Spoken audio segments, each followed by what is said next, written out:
bienvenue de retour. Vous savez qu'en 2050, l'Europe a décidé la neutralité carbone pour tous les États membres. Sacre défi. Pour commencer cette deuxième partie du Congrès international du bâtiment, nous allons donc nous intéresser à la transposition de cette législation européenne sur le carbone en action nationale, et ça dans le secteur du bâtiment, donc en France, en Belgique et en Allemagne. Ces trois pays, il faut bien le dire, et vous allez l'entendre, répondent très différemment à ces défis. Donc, nous allons entendre un représentant de chaque pays qui va nous expliquer un peu plus comment cette législation européenne est transposée dans son pays. Commençons par l'Allemagne. Donc, pour savoir comment on se prépare outre-Rhin à la neutralité carbone, merci d'accueillir la directrice de l'Agence allemande pour l'énergie. Bitte heißen Sie die Geschäftsführerin der Deutschen Energieagentur willkommen, Christina Haverkamp. S'il vous plaît, madame.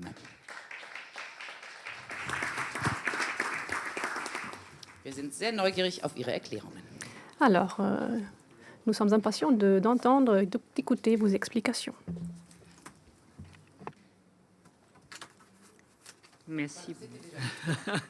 Ok, très bien. Merci beaucoup pour le gentil accueil et merci aussi pour l'invitation de parler ici aujourd'hui au Envirobat, Grand Est, et à l'ADEME, spécialement à Arnaud Leroy, avec lequel il nous lie une coopération très étroite, très cordiale, déjà depuis quelques années. Maintenant, je vais continuer en allemand parce que mon français n'est pas suffisamment bien pour continuer en français. Zunächst möchte ich kurz die Deutsche Energie. Tout d'abord, j'aimerais vous présenter la DENA, l'Agence allemande pour l'énergie. Ça, c'est mon entreprise. Nous sommes une SARL avec le seul actionnaire qui est la République fédérale d'Allemagne. Nous nous considérons un centre de compétences pour l'efficacité énergétique, les énergies renouvelables et l'intégration des systèmes. Donc, toutes les questions qui touchent à la transition énergétique. Nous offrons une plateforme aux acteurs de différents secteurs et disciplines qui relèvent du monde politique, économie, les sciences et de la société. Cette plateforme leur permet de s'échanger, mais nous nous considérons également en tant que partenaires et conseillers pour le gouvernement fédéral. Et nous sommes également une agence pour la mise en œuvre de la transition énergétique. C'est-à-dire, nous organisons, nous réalisons des projets phares et nous apportons la preuve que la transition énergétique peut fonctionner au niveau national et au niveau international. Alors, quelle est la situation en Allemagne? Actuellement, le bâtiment considère de façon considérable à la consommation d'énergie finale, avec plus d'un tiers de la consommation, dont 34% sont générés par les bâtiments non résidentiels, même si ces bâtiments non résidentiels ne comprennent pas juste 10% du total des bâtiments et le reste, 66% du bâtiment résidentiel. Les ressources pour le chauffage continuent à être plutôt d'ordre conventionnel. 55% de l'énergie utilisée pour chauffer les bâtiments vient du gaz, 27% du fioul. Néanmoins, on peut dire que le fioul est en recul net et ceci est en grande partie dû à l'engagement du gouvernement fédéral. Le gouvernement fédéral a introduit une prime de conversion pour tout un chacun qui échange son système de chauffage et le gouvernement rembourse jusqu'à 45% des coûts pour l'investissement.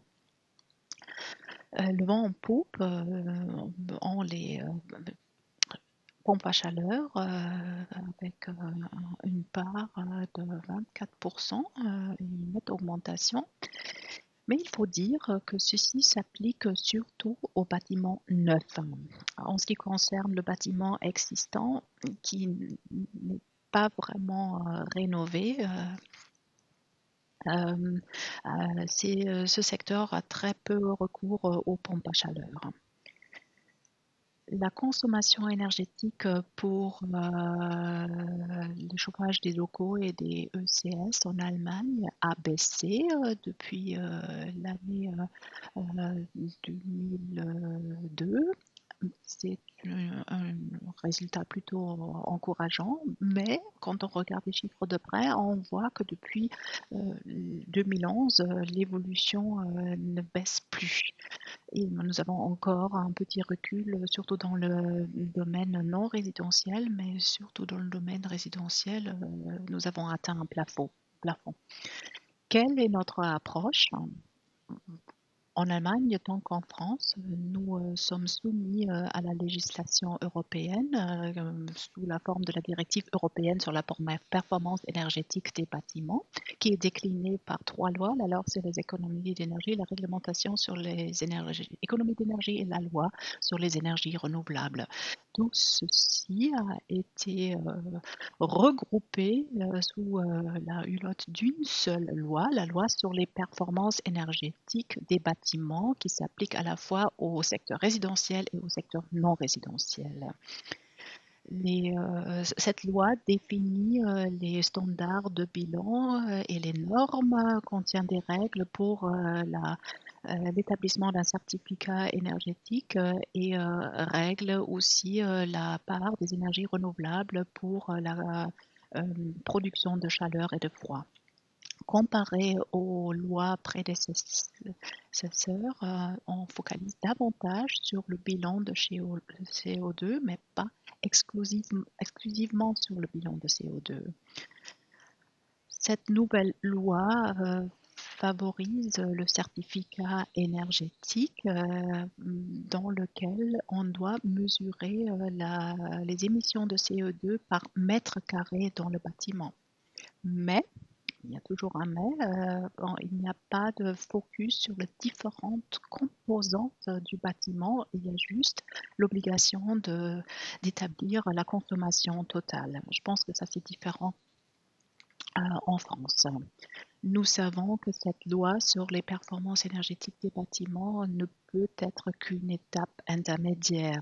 Et la discussion des étapes à suivre sera marquée fortement par la nouvelle version de la directive PEB qui sera probablement proposée à la fin de l'année 2021.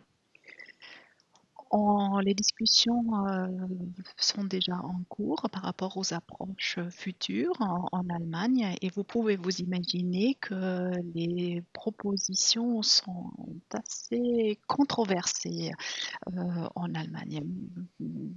Il y a par exemple le renforcement des standards pour le bâtiment neuf, ça c'est une chose sûre, mais on discute également la question à savoir si on veut également créer des obligations légales pour le bâtiment existant, c'est-à-dire de procéder à des rénovations pour quelques composantes du bâtiment existant. Vous pouvez vous imaginer qu'il y a différents points de vue. Il y a également différents points de vue pour l'obligation d'impliquer davantage les énergies renouvelables par les panneaux photovoltaïques pour l'autoconsommation ou la thermie solaire. Ça, c'est une proposition du Parti des Verts et comme nous sortons d'une période électorale en Allemagne, vous pouvez vous imaginer que ceci a été discuté de façon assez âpre. Pour aller un peu plus loin, j'aimerais bien vous présenter le bouquet d'actions pour le climat dans le cadre de la loi sur la protection du climat. La Cour constitutionnelle a énoncé une obligation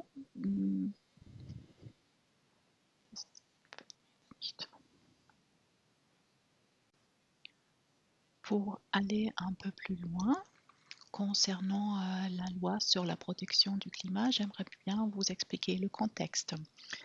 La Cour constitutionnelle d'Allemagne a décidé en 2021 de créer un cadre juridique et légal très ambitieux pour tout le territoire territorial. Nous voulons atteindre la neutralité climatique jusqu'en 2045, donc plus tôt que pour l'horizon 2050 de l'Union européenne, jusqu'en 2030, 65% de réduction et jusqu'en 2040, 88% de CO2 en moins. Mais comment atteindre cet objectif? Et vous savez tous que nous avons eu quelques difficultés à atteindre ces objectifs de par le passé.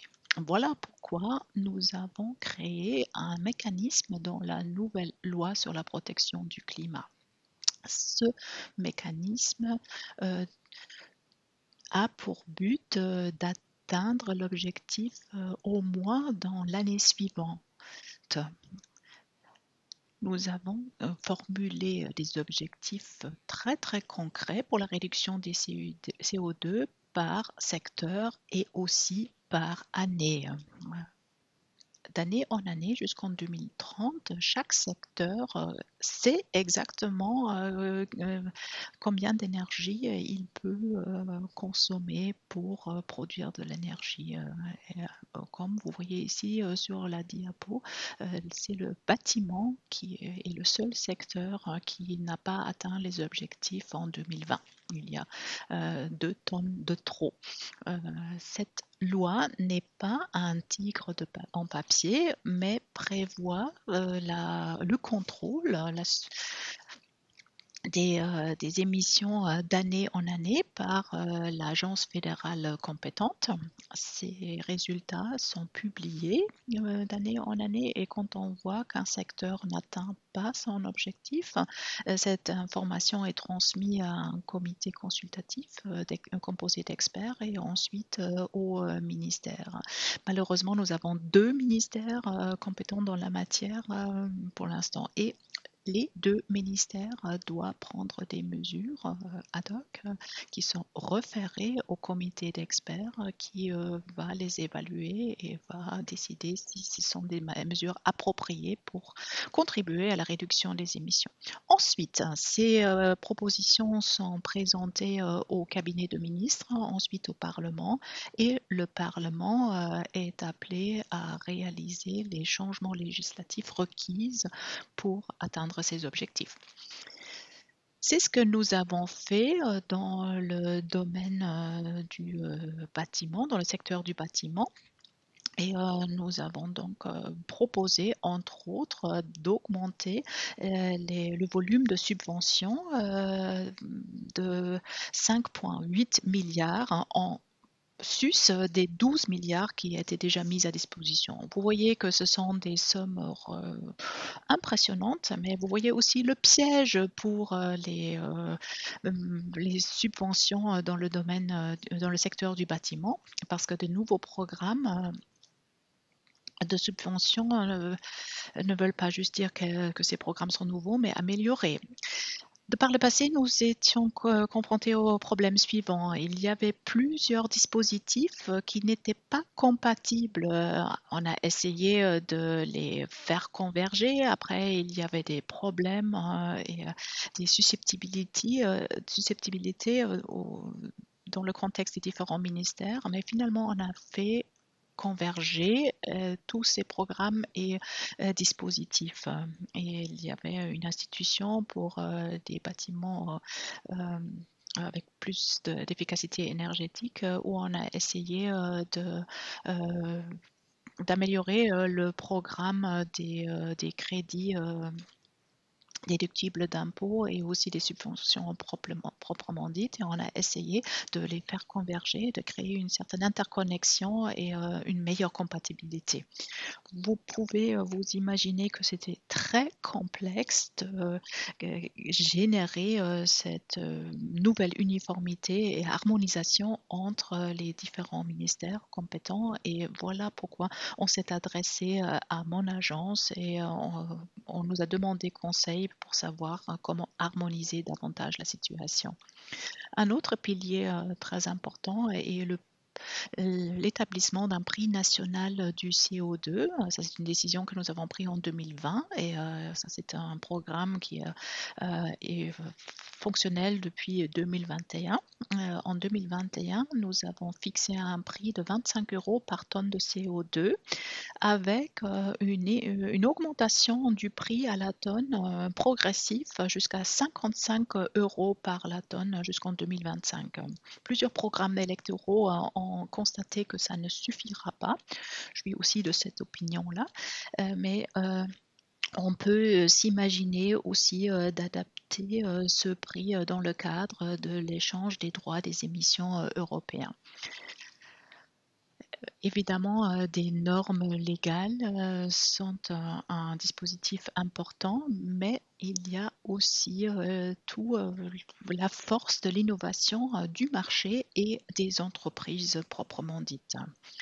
Cette force innovatrice est le moteur des transformations. Vous le voyez ici sur la photo. En 1900, on cherche la voiture. En 1913, on cherche le cheval. Alors, sur une période de 13 ans, la vie dans les rues de New York a complètement changé. Et ça, c'est exactement la vitesse à laquelle nous devons avoir recours pour réaliser la transition énergétique. Pour ce faire, nous avons besoin de plus de marge de manœuvre au niveau législatif et ça c'est un sujet que nous discutons avec la Commission européenne, mais ceci n'est pas tout. Nous avons également d'une plus grande acceptabilité sur le marché et nous pouvons atteindre cet objectif uniquement par des projets pilotes.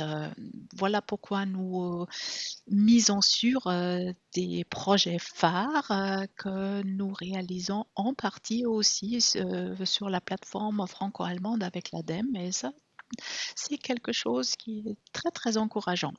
Je vous ai apporté un exemple, l'approche Energy Sprong. Qu'est-ce que c'est? On essaye de promouvoir les marchés pour une rénovation en série. L'Energy Sprong part du constat que c'est très difficile de réaliser des mesures de rénovation dans le bâtiment existant et on peut juste attaquer de petits problèmes. C'est très chronophage, c'est coûteux et la plupart des propriétaires ne veulent pas s'y prendre. Il y a également le dilemme ou un conflit d'intérêts entre le propriétaire et le locataire. Dans le cadre d'Energy Sprong, nous avons un processus de construction digitalisé. On travaille avec des éléments préfabriqués et ainsi on peut atteindre un standard de consommation zéro pour le bâtiment existant en dedans de quelques semaines. C'est un avantage pour les locataires parce qu'ils peuvent réduire les coûts et c'est une nouvelle maison esthétique et confortable. En Allemagne, nous avons près de 17 000 habitations des années 50-60 qui seraient prêts à participer à ce programme. Et nous avons également des entreprises de construction qui sont prêts à se joindre à nous. Ça, c'était un très, très grand défi. Nous avons également 22 sociétés immobilières qui font partie des pionniers du mouvement et 10 entreprises qui contribuent à la planification et on espère pouvoir réaliser les premiers projets cette année. Dans les Pays-Bas, nous avons déjà atteint un taux de rénovation de 5000 maisons et je peux vous confirmer qu'ils ont tous un standard de consommation nette de zéro. Nous ne sommes pas les seuls à poursuivre ce programme. En France, il y a également quelques premières expériences avec l'approche Energy Sprong. Là, nous coopérons également avec l'ADEME pour faire des premières expériences, pour tirer le premier bilan et pour établir les premières recommandations pour la suite de cette approche. Pour l'instant, je ne sais pas si j'ai déjà pris tout mon temps. Malheureusement, c'est le cas, mais peut-être encore une dernière remarque en conclusion et après on va essayer de poser une question qui pourrait être posée dans le chat ou dans la salle avant de passer la parole aux collègues belges et français. Alors, juste une petite dernière remarque. Nous avons cette alliance pour la chaleur entre Kiel et Strasbourg. Ça, c'est le projet le plus fascinant que nous accompagnons dans le cadre de notre plateforme avec l'ADEME. Là, on prend le potentiel de chaleur résiduelle disponible des Badische Stahlwerke et on injecte cette chaleur dans le réseau de chauffage à distance de l'Eurométropole de Strasbourg pour les aider à atteindre l'objectif de neutralité carbone jusqu'en 2050. Et dans le cadre du projet, nous avons des acteurs nationaux, régionaux et communaux de la France et de l'Allemagne et ça marche. C'est un projet très très complexe qui est très encourageant et nous donne occasion d'être optimiste. Et ça, c'est juste devant chez nous. Merci beaucoup d'avoir mentionné ce projet. Alors, nous pouvons encore prendre une question. Alors, celui qui se présente le premier, il peut poser sa question, mais il n'y a personne qui peut poser de questions. Alors, merci beaucoup pour cette explication très claire. On a l'impression que l'Allemagne est sur la bonne voie et on espère. Donc, c'est un optimisme plutôt modéré, mais merci beaucoup. C'est Christina Haverkamp. Merci beaucoup. Bonjour à toutes, bonjour à tous. Alors, je ne vais pas vous faire l'affront de faire une introduction en allemand, j'en suis complètement incapable, pardon.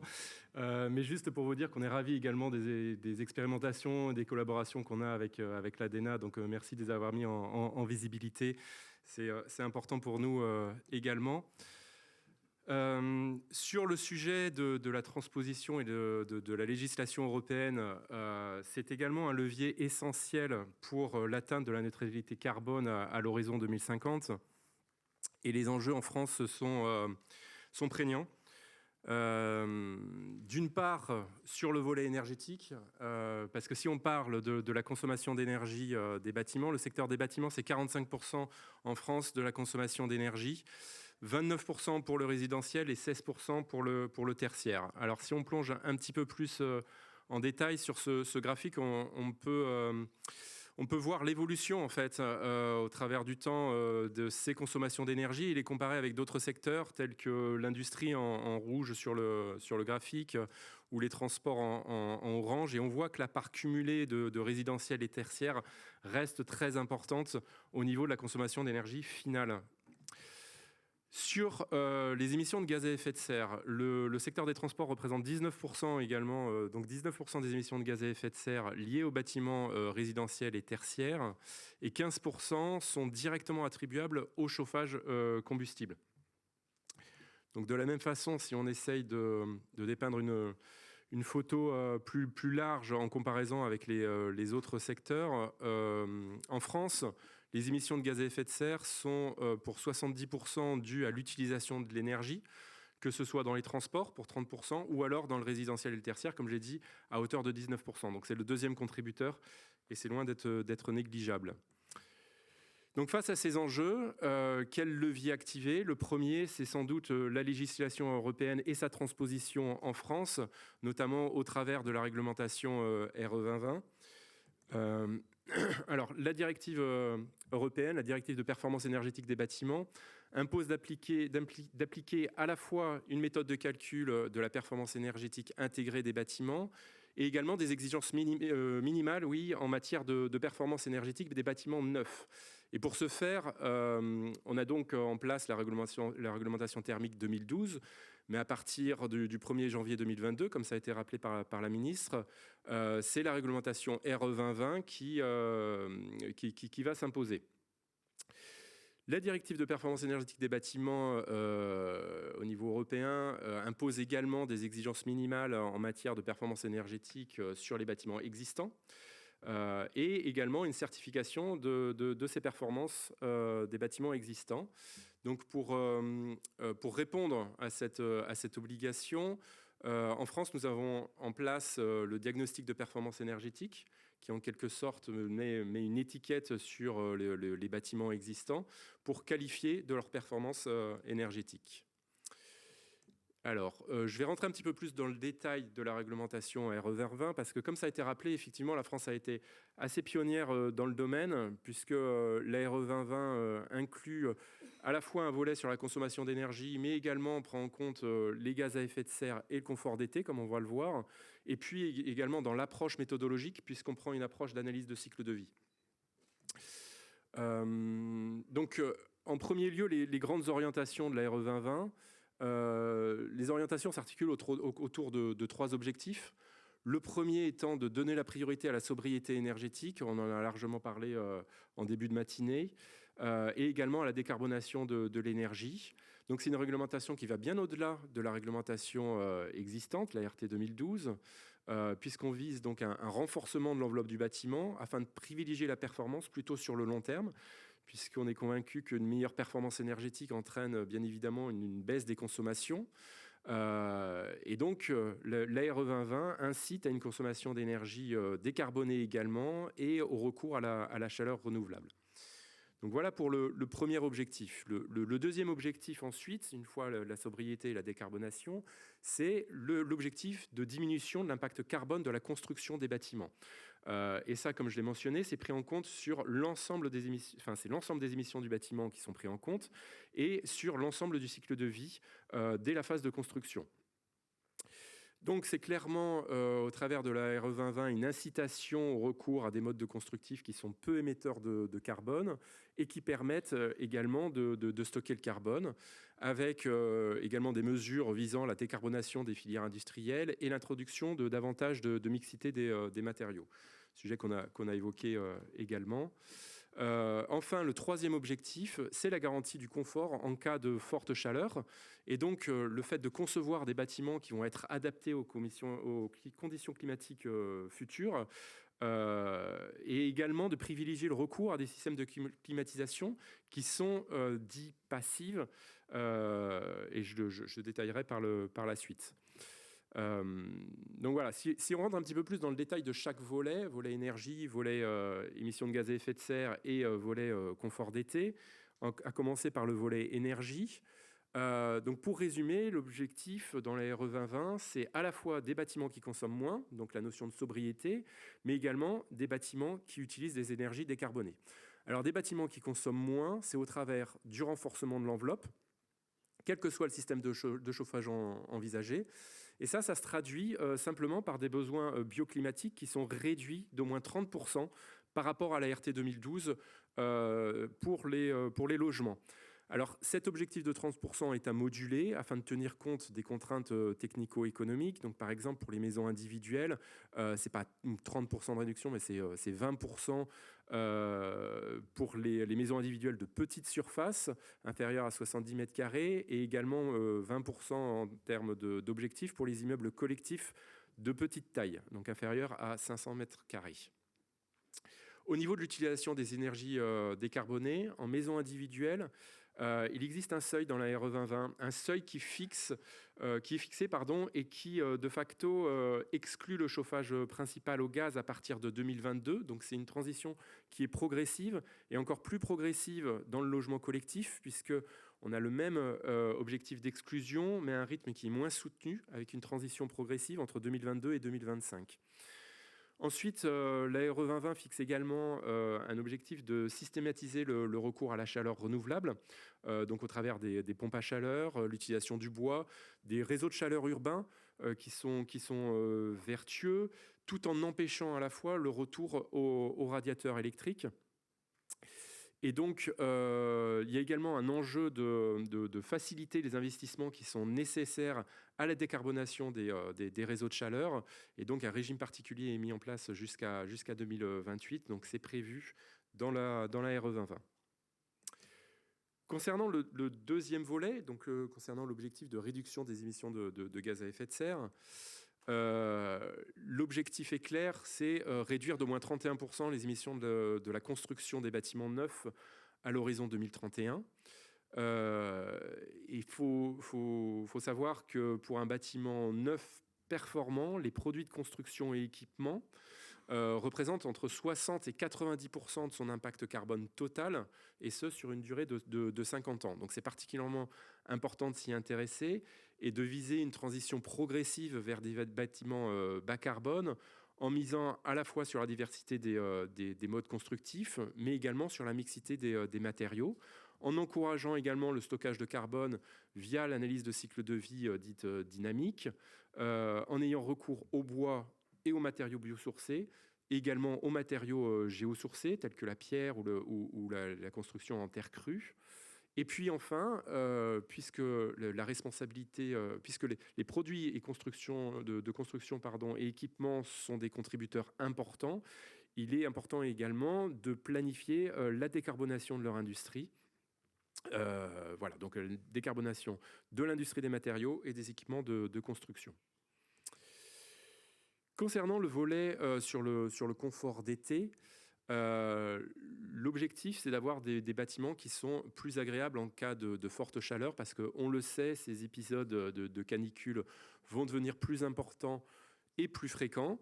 Donc l'objectif est d'améliorer leur prise en compte au travers de cette notion de confort d'été, et ce, en encourageant une conception bioclimatique qui tient compte à la fois de la forme du bâtiment, de son orientation, de son inertie, de la taille de ses baies, enfin bref, de tous les paramètres techniques, et également d'envisager le recours à des solutions de climatisation qui sont peu consommateurs d'énergie, donc les solutions de climatisation dites passives, comme par exemple tout ce qui est brasseur d'air ou les puits climatiques. Enfin, dans la RE 2020, il y a également une nouveauté qui est la création d'un nouvel indicateur de confort d'été au travers du degré-heure.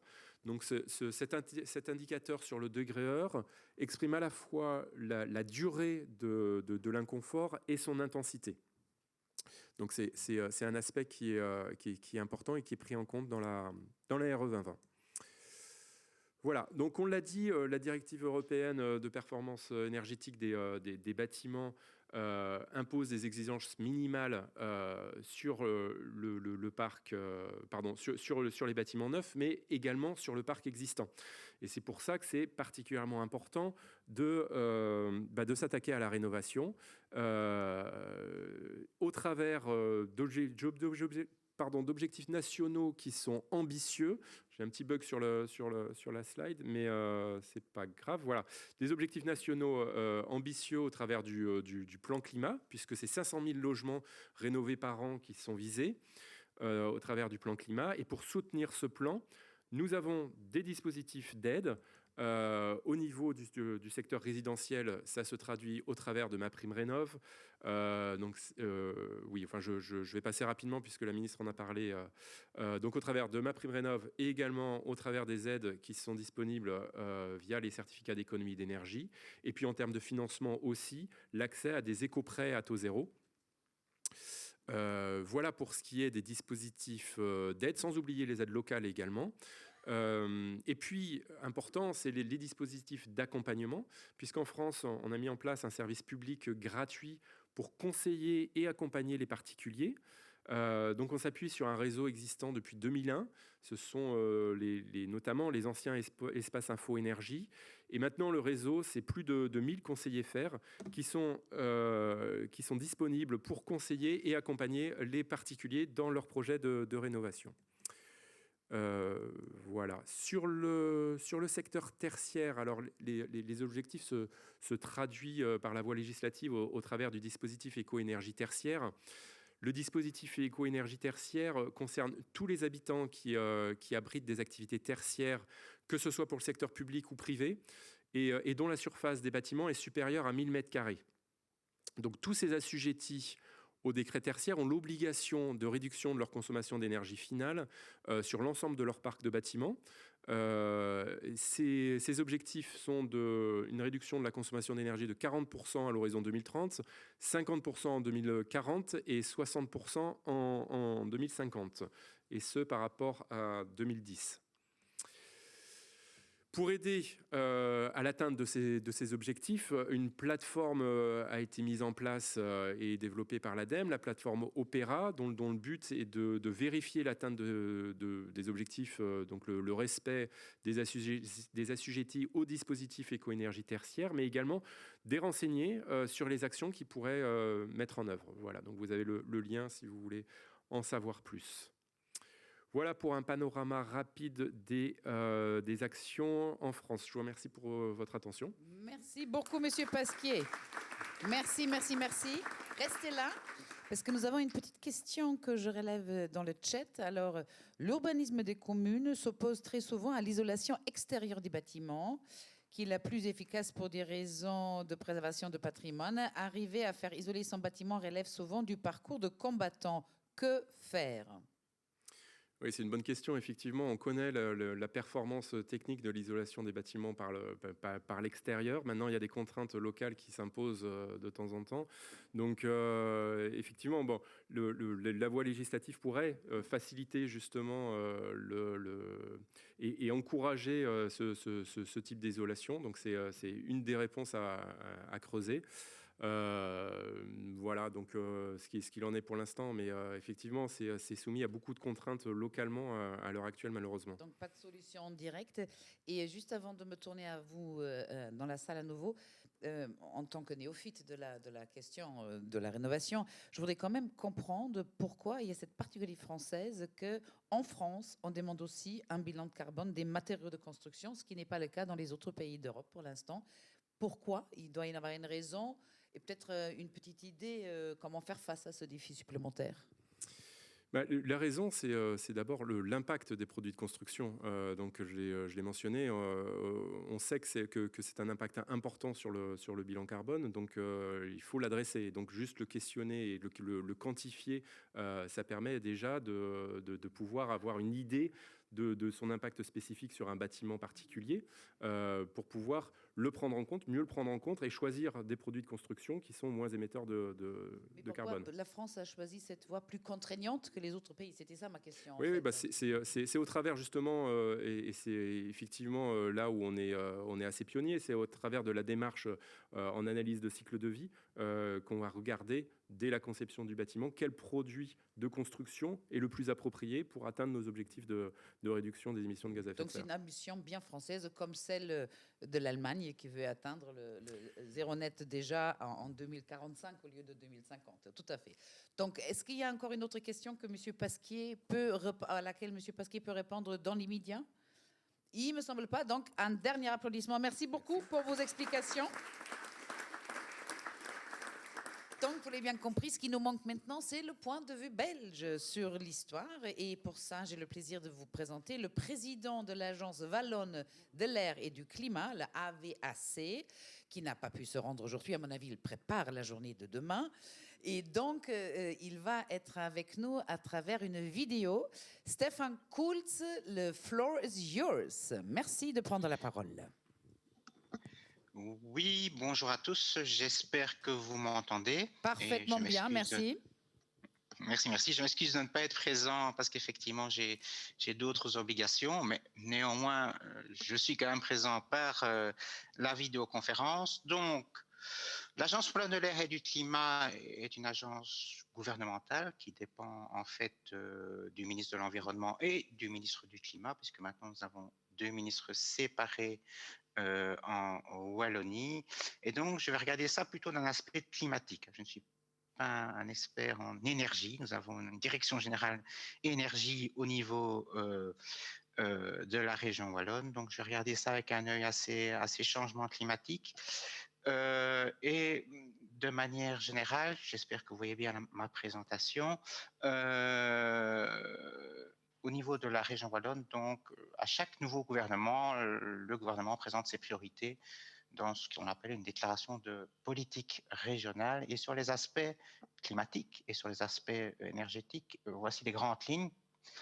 Donc la Wallonie, comme la plupart des autres pays ou des autres régions, vise une neutralité carbone au plus tard en 2050, avec une réduction des émissions de gaz à effet de serre de 55% entre 1990 et 2030, je dirais ça tombe bien puisque nous avons vu que le Green Deal européen est arrivé avec cet objectif 2 ans plus tard, donc nous sommes dans la bonne route et nous ne devons pas changer cet objectif. Ce qui est particulier, c'est que nous avons lancé un processus participatif en vue de mettre à jour notre plan air, climat, énergie à moyen et à long terme.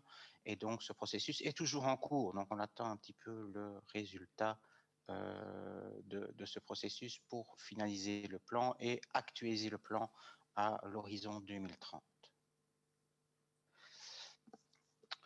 Il faut aussi savoir en termes énergétiques, la particularité de la Belgique est un peu, je pense, similaire à l'Allemagne, avec pour l'instant toujours cette volonté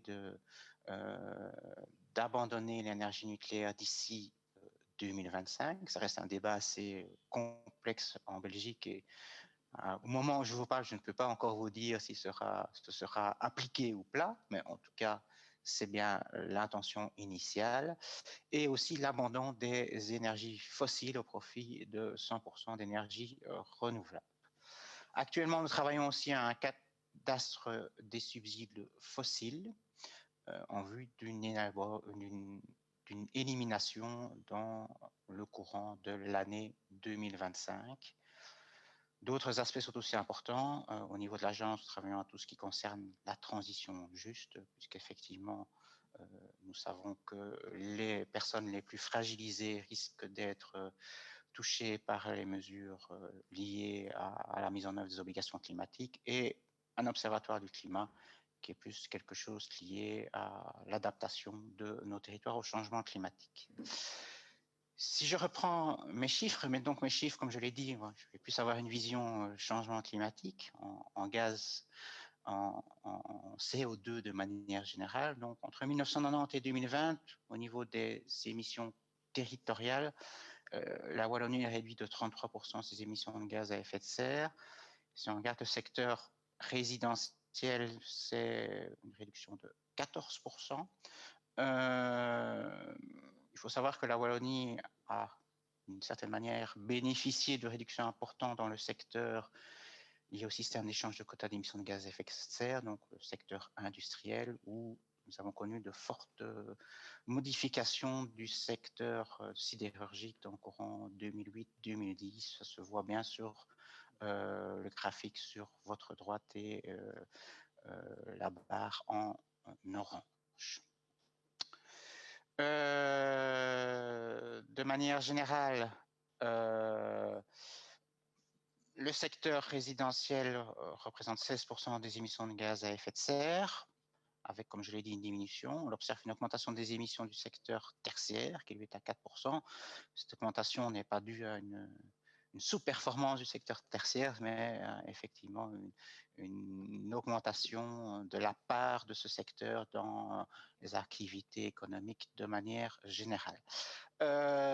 Fatalement, de notre côté, mis à part des réductions très importantes dans le secteur industriel, nous avons connu une augmentation aussi relativement importante au niveau du secteur des transports, qui représente actuellement 24% des émissions de gaz à effet de serre, donc en augmentation assez sensible depuis 1990. Donc, si l'on regarde maintenant les aspects plus liés à la politique des bâtiments, le gouvernement actuel a annoncé que c'était une priorité régionale majeure, en tout cas tout ce qui concerne la rénovation des bâtiments et toutes les questions liées à l'efficacité énergétique, et une nouvelle stratégie de rénovation du bâti wallon sera établie. Elle a été établie pour rendre cohérent avec les objectifs climatiques révisés. L'objectif est également une neutralité carbone de l'ensemble du bâti en 2050. Le gouvernement, de manière générale, agit avec divers instruments. Il prévoit des exigences pour les constructions des bâtiments neufs, de telle sorte qu'ils soient net zéro carbone dès 2027. Nous avons déjà des nouvelles normes qui sont mises en place dès 2021. Donc, nous sommes encore dans une situation transitoire qui va aller vers une neutralité carbone. En matière d'isolation, la priorité est donnée à la généralisation de l'isolation des toitures d'ici 2030, quelque chose qui n'est pas encore courant chez nous, en particulier pour des bâtiments classés de manière très négative dans l'échelle PEB, qui sont classés F ou G, et aussi l'intégration d'énergie renouvelable dans le bâti devra être systématisée. C'est quelque chose qui existe aussi chez nous dans d'autres régions de Belgique. Donc si on regarde un peu l'état des lieux au niveau du logement en Wallonie, vous voyez une tache en rouge plus foncé, c'est la Wallonie. La particularité, c'est que nous avons quand même beaucoup de bâtiments anciens qui ont été construits avant 1919, donc c'est quelque chose de particulier et qui montre toute la difficulté de l'atteinte de ces objectifs. Donc la stratégie de rénovation des bâtiments s'appelle Wallo-Réno, et donc vous avez ici un peu le schéma, le chemin qui est effectivement prévu. Donc le but principal, comme ça a été dit, c'est de s'attaquer principalement aux bâtiments avec des performances énergétiques très, très faibles et d'arriver en 2050 avec 100% de bâtiments net zéro énergie. Il faut quand même se rendre compte que ce défi est important. Ça représente plus ou moins 120 milliards d'euros en termes de rénovation pour les logements privés, 34 à 57 millions pour des bâtiments tertiaires. Donc ce sont des montants considérables. Sur la durée qui nous reste à courir, ça nécessitera certainement une augmentation substantielle de la rénovation des bâtiments. Pour l'instant, à peu près 1%, on devrait aller vers 3%. Et donc, ce financement ne se fera bien entendu pas par uniquement du financement public, ce serait totalement impossible, mais effectivement, le public intervient par toute une série de dispositifs et de réglementations. Donc, pour les bâtiments nouveaux, c'est plutôt des obligations en termes de performance énergétique. Pour les bâtiments anciens, il y a cet aspect-là, mais il y a aussi d'autres aspects liés, bien entendu, à toute une série de primes qui existent pour différents secteurs. Nous avons aussi des outils particuliers en Wallonie pour gérer tout ce qui concerne les changements climatiques. Nous avons un décret climat qui existe depuis 2014, qui reprend des objectifs et des objectifs intermédiaires, dont un objectif de moins 30% en 2030 sur toutes les émissions de gaz à effet de serre. Cet objectif a été rencontré, un objectif à 2050 qui doit être corrigé encore par rapport à la vision du gouvernement wallon. Par ailleurs, nous définissons de manière périodique toute une série de budgets climatiques de manière globale et de manière sectorielle, et cela pour tous les 5 ans. Le plan air climat énergie dont je vous ai parlé vise bien entendu à clarifier la manière dont la Wallonie va atteindre ses objectifs en termes climatiques, mais aussi en termes de qualité de l'air, puisqu'il y a un lien important entre ces deux politiques. Et nous sommes soutenus par aussi un comité de 7 experts indépendants qui remettent périodiquement des avis d'opportunité ou des avis dans le cadre des budgets climat. Donc, fatalement, beaucoup de travaux sont actuellement en cours au niveau du PASS 2030. Nous avons fait un premier exercice dans le cadre des objectifs assignés dans le cadre de l'Union de l'énergie, qui datait de 2018.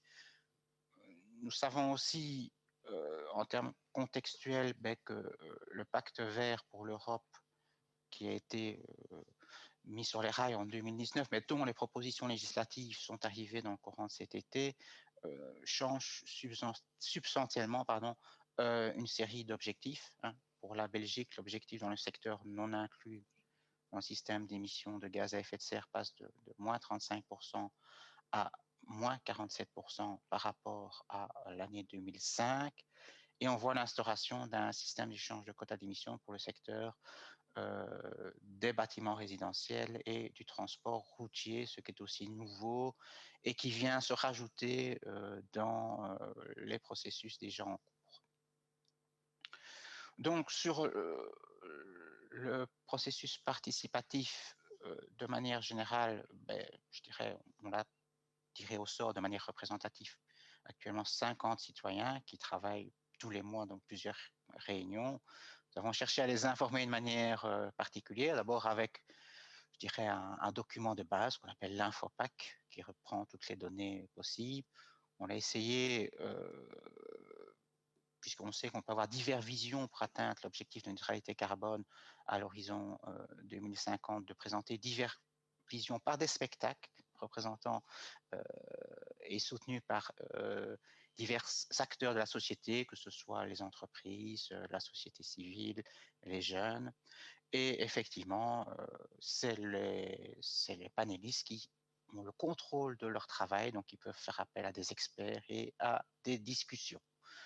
Nous attendons bien entendu les recommandations et les propositions d'action. Le gouvernement s'est engagé à prendre en compte bien entendu ces recommandations, et si cela n'était pas le cas, il devrait bien entendu se justifier de manière générale. Enfin, pour terminer, un élément est arrivé en plus au niveau de la Wallonie, puisque nous avons connu de très fortes inondations au mois de juillet de cette année. Actuellement, presque 40 000 logements sont impactés par les inondations et devront être rénovés d'une manière plus ou moins profonde, et plus de 650 logements sont totalement détruits. Et donc, ce nouvel élément vient un peu aussi perturber notre réflexion, nos moyens d'action, puisque il faut réorienter une partie des moyens prévus pour cette action qui reste prioritaire.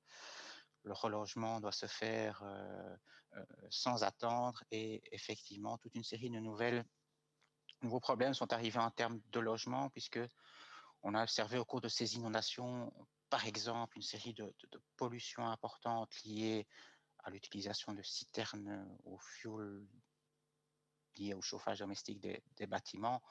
Et donc, des réflexions doivent aussi avoir lieu rapidement pour savoir de quelle manière cette reconstruction doit se faire, et quels sont les éléments qu'on doit autoriser ou interdire à partir de ce qu'on a observé de manière générale.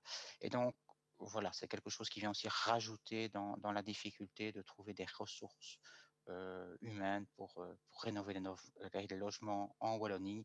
C'est aussi un élément important qu'il faut mettre en évidence, puisque nous manquons un peu de main-d'œuvre pour mettre tout ça. Mais globalement, je pense que tout ceci est possible dans l'avenir. Voilà, je vous remercie de votre attention. Vous pouvez effectivement voir toutes ces informations sur le site qui est indiqué awac.be. Merci beaucoup, Stéphane Kulz. Nous avons suivi attentivement vos explications d'ici. Personnellement, je trouve extrêmement intéressant votre aspect de participation de la société civile à tous vos projets, cette implication, expliquer, discuter et essayer d'amener la population. D'ailleurs, mais avant de poser une question par rapport à ça à Monsieur Pasquier, je voudrais, s'il vous plaît, que vous nous expliquiez pourquoi la Belgique n'a pas décidé de mettre le bilan carbone des matériaux de construction également au centre de ce dispositif, mais que, entre guillemets, le bilan carbone de l'énergie consommée. Vous pouvez nous expliquer cela, Monsieur Kulz, s'il vous plaît? C'est-à-dire que c'est quelque chose pour lequel on a intérêt. Effectivement, je pense que, comme on le voit, la demande en bâtiment neuf est relativement importante, et donc on sait bien que l'impact de la construction des bâtiments en termes d'émissions de CO2 sera important dans la vision globale du carbone. Mais néanmoins, nous ne disposons pas actuellement encore d'outils carbone suffisamment développés pour bien analyser cet aspect. Donc, nous sommes en train de mettre à jour actuellement tous nos calculateurs carbone, et je pense que cette réflexion arrivera sans doute dans les années à venir de notre côté également. Très bien, donc ce n'est pas du tout une cause abandonnée, mais plutôt à venir. Et nous sommes ravis évidemment que la France soit donc un peu pionnière sur ce point. Et si je peux me permettre de poser une question à M. Pasquier, qui est encore là, je pense. Voilà. Je trouve ça extrêmement intéressant ce que les collègues belges font, donc ça veut dire cette participation de la population dans toute idée de management of change, et nous sommes face à un management, un changement énorme de paradigme pour tout le monde, et notamment dans le bâtiment durable. Je pense le fait d'amener la population, la base, avec, d'informer les gens et de le faire participer, me semble un élément clé de la réussite. Est-ce qu'il y a des choses similaires qui font partie de votre plan? Ça ne veut pas du tout de diminuer la réflexion qu'il faut mener plus haut, mais après, c'est d'amener la population à justement pour reprendre les paroles de M. Leroy, réinventer leur rêve. Oui, le pilotage du changement est particulièrement important dans tous ces chantiers que nous menons. Et pour bien piloter, il faut effectivement impliquer. Et la meilleure façon d'impliquer, c'est de concerter, de consulter. Donc nous, on œuvre dans ce sens, effectivement, hein, que ce soit sur les textes législatifs ou autres. On essaye de mener des concertations. On a également des dispositifs de portage de chaque levier, en fait, hein, quel qu'il soit, pour essayer d'accompagner. Donc déjà un effort pédagogique dans un premier temps. Si on peut prendre l'exemple, par exemple, du dispositif éco-énergie tertiaire, donc il y a derrière ça un enjeu de portage pour expliquer aux assujettis leurs obligations et puis leur faire comprendre quelles actions ils peuvent mettre en œuvre pour pouvoir être conformes à la législation et donc effectivement réduire leur consommation d'énergie. Donc une notion de portage, et en amont, au moment de la rédaction de ces textes, l'enjeu de la concertation. Je pense que c'est deux... Oui, c'est ces deux actions qui sont importantes pour pouvoir impliquer les intéressés en fonction, bien sûr, à cibler en fonction des dispositifs dont on parle. Merci beaucoup. Voilà, moi, je pense aussi c'est même la clé de la réussite, de bien amener le peuple et de ne pas lui donner juste l'idée qu'il y a une nouvelle réglementation qui lui tombe sur la tête ou des nouvelles restrictions, mais tout le contraire. Est-ce qu'il y a encore une question à M. Kultz? Ah, je vous en prie. Monsieur Kultz, cette question sera pour vous. À vrai dire, la question s'adresserait plutôt aux trois intervenants. Je suis surpris de constater qu'à l'exception de la réglementation environnementale qui prend en compte la question du confort d'été, ou plus précisément de la surchauffe, d'ailleurs, je pense qu'il faudrait plutôt employer ce terme-là, les lois qui nous ont été présentées abordent peu la question de l'adaptation au changement climatique. Alors, est-ce que ça signifie que cette question de l'adaptation est traitée dans d'autres loi ou d'autres projets de loi, ou est-ce que c'est tout simplement quelque chose qui n'est pas réellement pensé et pris en compte aujourd'hui, sachant que l'augmentation des températures n'est qu'un aspect de cette évolution climatique, puisque on l'a vu en Wallonie, on aura également des inondations plus violentes, plus importantes, des coups de vent bien plus marqués, etc., etc. Merci beaucoup pour votre question. Concernant le congrès, je vous rappelle juste que ce sera donc la thématique du 3e jour à Völklingen. Mais je me tourne vers l'Allemagne, la Belgique et la France qui souhaitent répondre à messieurs. Je vous laisse le choix. Haben Sie die Frage verstanden? Ja, ich habe die Frage verstanden. Würden Sie bitte Ihr Mikrofon anschalten? Oui, j'ai compris la question. J'ai allumé le micro. Est-ce qu'on peut m'entendre? Merci beaucoup. Oui. En Allemagne, la réduction du chauffement climatique est un des objectifs prioritaires. On parle petit à petit à des mesures d'adaptation au changement climatique. On réfléchit également où poser le levier. Nous avions une discussion attisée aussi par les grands crus en Rhénanie-Westphalie et aussi en Rhénanie-Palatinat et comment intégrer ce facteur de risque aussi dans la législation. Il y a aussi l'opinion que quand on se concentre davantage sur l'adaptation, on essaye moins de lutter contre le changement climatique. Ou belge, Monsieur Kultz, si vous êtes encore avec nous. Oui, je suis encore là. Donc, de notre côté, l'adaptation est un pilier important, encore plus important avec les inondations qu'on a connues cet été. Donc, de manière générale, nous avons des actions communales plutôt intégrées. Donc, les communes, dans le cadre de la Convention des maires, ce qu'on appelle tout ce qui concerne POLEC chez nous, qui est le pendant wallon de la Convention des maires, doit effectivement préparer des plans énergie et climat de manière locale. Et dans ces plans énergie-climat, ils doivent aussi prévoir des dispositifs liés à l'adaptation des communes. Nous avons nous-mêmes développé des outils qui s'appelle Adapt ma commune, qui permettent aux communes de faciliter leur analyse de leur vulnérabilité en termes climatiques. Et donc, je dirais, l'adaptation au changement climatique est quelque chose qui prend de plus en plus d'importance chez nous. Nous avons aussi tout ce qui concerne un programme de verdurisation des villes, qui permet d'éviter toute cette question d'îlots de chaleur. Donc, c'est quelque chose d'assez prégnant de notre côté. Très bien. Merci beaucoup. Vous voulez encore ajouter quelque chose, ou Monsieur Pasquier? Sinon, on va aller brièvement, s'il vous plaît, juste pour que nous passions au prochain point. Très brièvement, juste pour dire que la France n'est pas en reste sur ces problématiques, effectivement, non seulement d'adaptation, mais d'atténuation aussi, dans un premier lieu. Mais au niveau de l'adaptation, on est forcément concerné. La France qui a un littoral très important, donc avec des phénomènes climatiques qui se font de plus en plus importants. On met en place des plans de prévention des risques d'inondation suite aux différents événements qu'on a eu en France. Et puis, juste citer rapidement, puisque je dois être bref, qu'à l'ADEME, c'est une thématique pleine. Bien sûr, on n'a pas tout abordé tout à l'heure au niveau de l'exposé sur la réglementation environnementale RE 2020. On s'est focalisé uniquement sur cette notion de confort d'été. Mais pour vous dire qu'à l'ADEME, on a une direction entière qui a été créée récemment pour traiter de ce sujet de l'adaptation au changement climatique et des ramifications sectorielles sur des thématiques telles que le bâtiment, pour pouvoir s'intéresser au sujet voilà, aussi bien de l'amont à l'aval, en fait, aussi bien sur des études de recherche que sur la déclinaison au niveau du législatif, comment on fait justement pour prendre mieux en considération l'adaptation au changement climatique de nos bâtiments.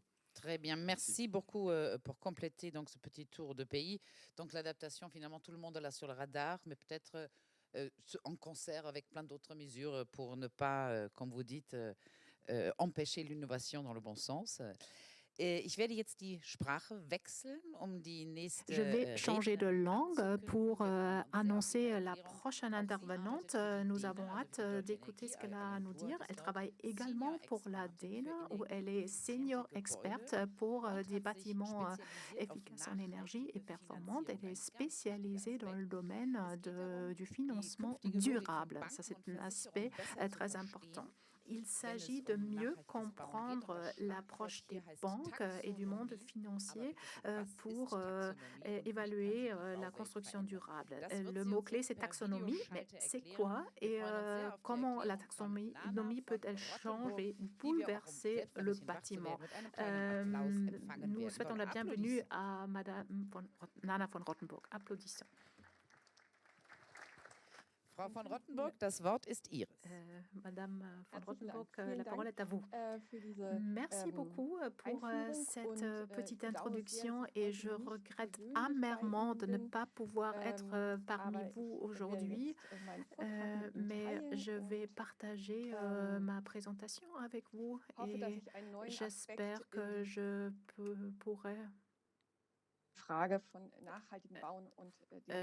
introduire un nouvel aspect dans la discussion concernant le bâtiment durable et d'une transformation durable.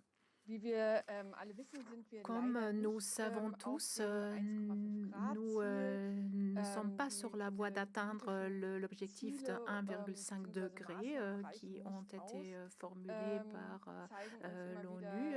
Les mesures politiques, les objectifs fixés par la politique ne suffisent pas. Et les recherches scientifiques nous montrent qu'il faut des leviers supplémentaires pour atteindre cet objectif. Comme vous le savez, nous connaissons tous une augmentation nette de la température en Europe, à travers tous les pays et aussi en France et en Allemagne. Ceci veut dire qu'une zone climatique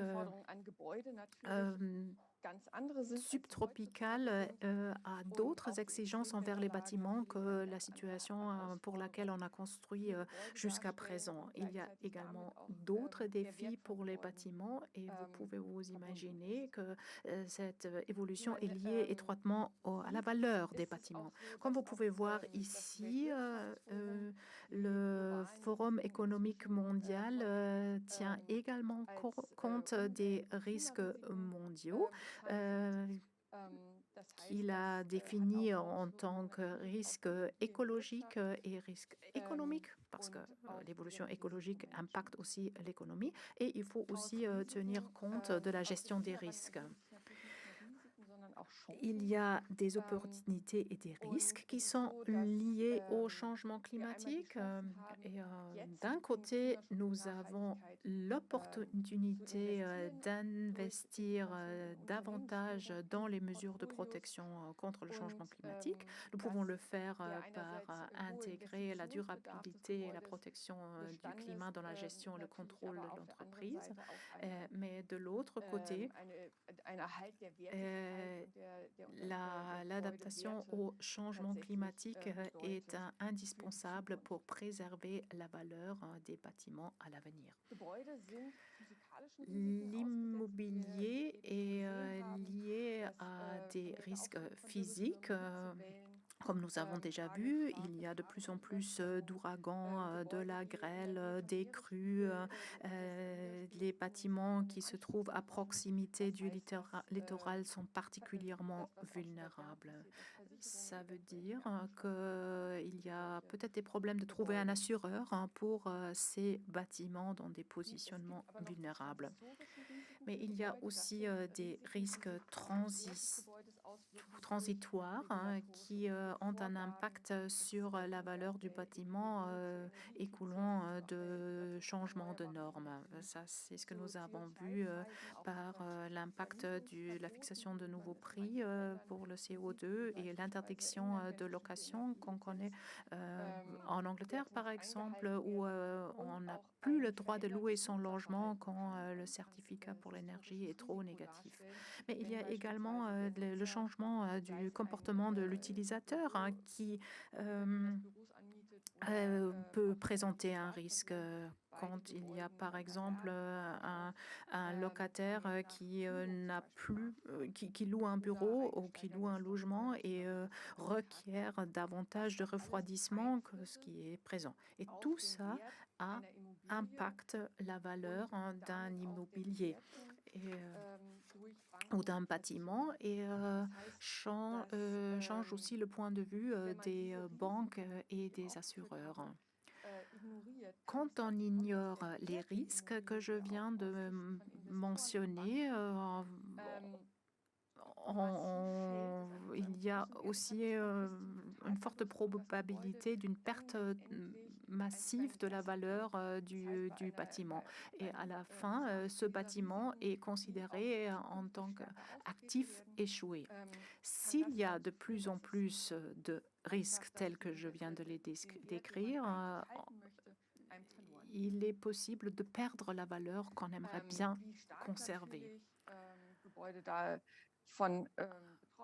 Alors, tout dépend de la qualité du bâtiment, des facteurs d'exposition aux risques, etc. Qu'est-ce qui pourrait aider?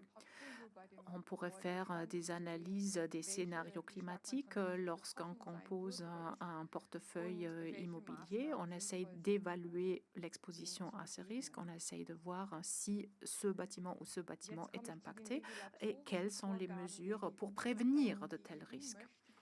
Maintenant, je passe à la réglementation européenne. L'Union européenne souhaiterait que le marché financier servirait de levier pour atteindre les objectifs de la neutralité carbone et la protection du climat, tout en garantissant une croissance durable au sein de l'Union européenne. Peut-être encore une autre remarque liminaire. Tous les pays qui ont signé et ratifié l'accord de Paris sont obligés de tenir compte des modifications des marchés financiers. Dans les accords de Paris, les pays membres sont obligés de contrôler leurs flux financiers pour les inciter davantage à effectuer des investissements dans la neutralité de carbone. Donc les pays signataires des accords de Paris sont obligés de façonner une économie plus verte. En même temps, il faudrait détourner les flux de capitaux. Ça, c'est un facteur important parce que l'argent existe, il est là, mais il faut se poser la question à savoir où on l'investit. Et si on veut atteindre les objectifs à l'horizon 2030, nous avons besoin de 180 milliards d'euros par année pour les atteindre, ces objectifs. Et ceci ne sera pas possible uniquement par des investissements publics, mais tout en impliquant les marchés financiers. Et pour les impliquer, il faut modifier un peu les conditions cadres et il faut éliminer des asymétries qui sont au détriment du développement vert. Dans ce contexte, l'Union européenne a lancé quelques impulsions légales. Il y a la directive sur la publication d'informations non financières. Il y a également le règlement sur la divulgation des informations relatives au financement durable, SFDR, qui vise davantage le secteur financier et qui essaye de lancer des activités grâce à la transparence et les rapports de durabilité. La mesure la plus efficace était probablement le plan d'action européenne concernant le financement de la croissance durable qui a provoqué un certain nombre de modifications réglementaires dans l'Union européenne et qui essaye d'orienter les flux de capitaux vers des investissements durables en donnant plus d'informations. Ainsi, on peut également intégrer des informations concernant des facteurs de risque et la durabilité. Ce plan d'action a été corroboré par la stratégie pour le financement de la transition vers une économie durable. Là, on essaye également de promouvoir des activités durables de l'économie. Il faut également mentionner la dernière version de l'EPBD où on essaye de fixer des mécanismes financiers durables qui permettraient d'identifier de leviers supplémentaires pour financer et subventionner aussi des mesures de construction, de rénovation et de construction durable. Pour ce faire, on veut également inciter la coopération du secteur privé. Ces nouveaux règlements ont déjà été implémentés. Le plus important, c'est le système de classification uniforme dans l'Union européenne qui s'appelle la taxonomie de l'Union européenne, que j'aimerais bien vous expliquer dans les détails. Cette taxonomie s'applique à la fois aux États membres de l'Union européenne quand ils veulent offrir des financements ou des subventions et les membres du marché financier doivent également s'orienter à cette taxonomie. Il s'applique aussi aux différentes entreprises actives sur les marchés financiers, donc tous les acteurs et aussi les sociétés. Donc ça, c'est une taxonomie qui s'applique à tous les acteurs dans ce domaine. La taxonomie a défini 6 objectifs qui couvrent tous les aspects du développement durable. Et il faudrait respecter 4 critères pour être conforme à la taxonomie quand on exerce une activité économique. Il faut contribuer de façon durable, il ne faut pas léser d'autres partenaires du marché, etc. Vous l'avez vu sur la slide.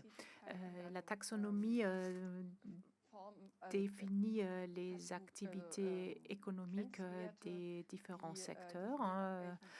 On définit par exemple des valeurs seuil pour pouvoir classer une activité en tant qu'activité verte. Et il y a différents types de taxonomie. On a commencé par la taxonomie climatique qui fixe des valeurs seuil pour la protection du climat et aussi par l'adaptation au changement climatique. Et comme vous pouvez voir, cette taxonomie s'applique à tous les secteurs, dont le bâtiment. La taxonomie européenne n'est pas un règlement en soi, mais est interconnecté avec d'autres règlements où on essaye de miser davantage sur la transparence, sur l'information et sur l'explication. Alors, quel est le rôle de la taxonomie européenne pour l'immobilier et la construction? En ce qui concerne les constructions neuves, la taxonomie se réfère sur la mise en œuvre nationale de la directive sur les bâtiments. On essaye également d'interlier les différentes réglementations. Et le point commun pour fixer la valeur seuil vers la durabilité et la directive européenne. Donc la directive européenne fixe le cadre pour la définition des valeurs seuil de la taxonomie. Là, vous avez quelques critères, le DEP, et seulement des bâtiments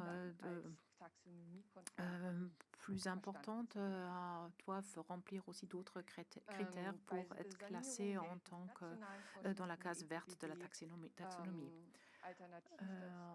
Pour la rénovation, nous avons des critères classiques plutôt de la directive pour le bâtiment. On peut apporter un certain nombre de certificats et ces certificats permettent de demander un crédit vert, permettent d'être intégrés dans un portefeuille vert d'un investisseur, par exemple. C'est tout simplement une preuve de durabilité pour l'exploitation du bâtiment. En ce qui concerne la propriété et l'acquisition des bâtiments, ce sont les mêmes facteurs. Il faut tenir compte d'un caveat, ne pas causer de préjudice important aux autres objectifs. Il faut vraiment expliquer comment tenir compte aussi des objectifs parallèles. Ceci s'applique par exemple à l'adaptation au changement climatique et aussi à la protection des eaux, par exemple, où il faut avoir un certain débit et une certaine quantité d'eau qu'il faut faire circuler dans les conduites, etc. En ce qui concerne l'économie circulaire, 40% des matériaux utilisés dans la construction doivent être recyclables. Et il y a également la protection et la restauration de la biodiversité et des écosystèmes dont il faut tenir compte quand on veut être classé dans la catégorie verte. Alors, on ne peut pas construire dans des zones protégées. Qu'est-ce que ça veut dire pour nous et pour le bâtiment? Nous avons vu que le respect du climat devient de plus en plus important, tant du point de vue de l'investisseur que de celui de l'utilisateur et du client. L'investisseur veut maintenir la valeur de son portefeuille, il veut empêcher que l'ensemble de son portefeuille perde de la valeur. Les obligations de présentation de bilan les incitent davantage d'intégrer des bâtiments verts dans leur portefeuille.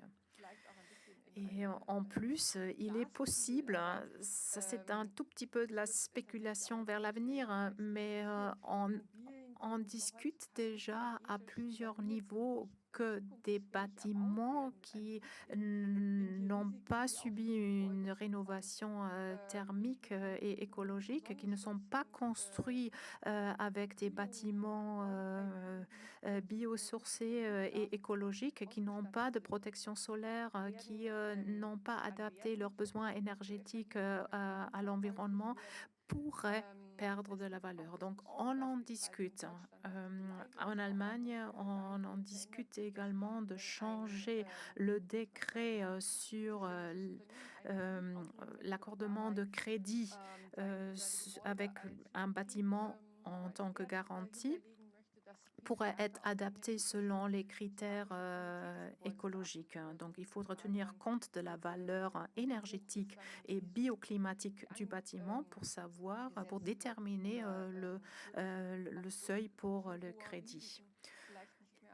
Peut-être il y aura aussi un certain risque que le bâtiment qui n'est pas rénové ne pourrait pas figurer en tant que garantie pour l'hypothèque. Et je pense dans ce contexte, l'évolution des températures posera problème. Et cette évolution des températures impactera probablement fortement la valeur de la température. À Berlin, on a déjà la possibilité de réduire le montant du loyer quand la température à l'intérieur est trop élevée. Donc, c'est très important sur le plan économique et sur le plan de crédit, de réfléchir à l'avenir du bâtiment, de réfléchir s'il faudrait passer à une rénovation énergétique. Il faut réfléchir si le bâtiment est bien positionné.